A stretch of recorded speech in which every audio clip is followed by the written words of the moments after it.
Hello friends, तो केनता सब आसी सभे भल थे मोर ना फकीर बेहरा आप देखुन ओडिया शिक्षा यूट्यूब चैनल। तो फ्रेंड्स मैंने आप फिर गोटे नुआ अपडेट नहीं आसीछु। जदि आपण मानते राशन कार्ड अच्छी और आपड़ चाउल पाँच गहम पाऊना तेज आपण रही गोटे बड़ अपडेट आपन को मिलवा जाऊँगी गहम। तो कण रही अपडेट आसते वीडियो में जाना।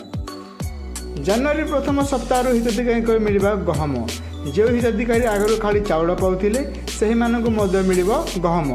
एने राज्य सरकार पक्षर पुष्टि कि जनवरी प्रथम सप्ताह आपण मान गहम दिज्व बोली सूचना मिली।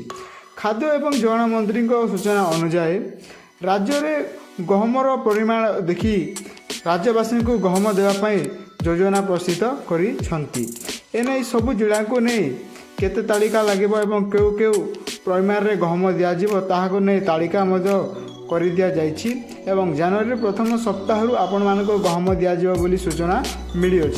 जदि आपण पाखे राशन कार्ड अच्छी एवं आपण खाली आगे चाउल पाउथिले तो वर्तमान आपण चाउल सहित आपण को गहम मिल बोली सूचना मिली अछि। तो जो राशन कार्ड हिताधिकारी पाखे आगु राशन कार्ड अच्छी से योजना अंतर्भुक्त करी आपण मान चाउल सहित गहम दिज्व बोली सूचना मिली अछि।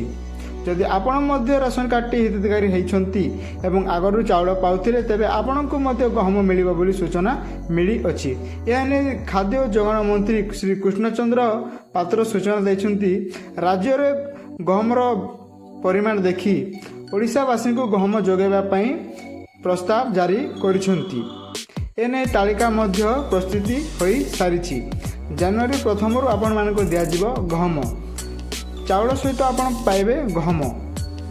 जदि आगु चाउल खाली पाउथिले तेबे ताहा सहित आपण पाई पारिबे गहम। यह जनवरी प्रथम सप्ताह समस्त हिताधिकारी योग्य हिताधिकारी माने पाइबे बोली सूचना मिली अछि। खाद्य एवं जोगाण मंत्री कहवा अनुसार गहम देवारे अनेक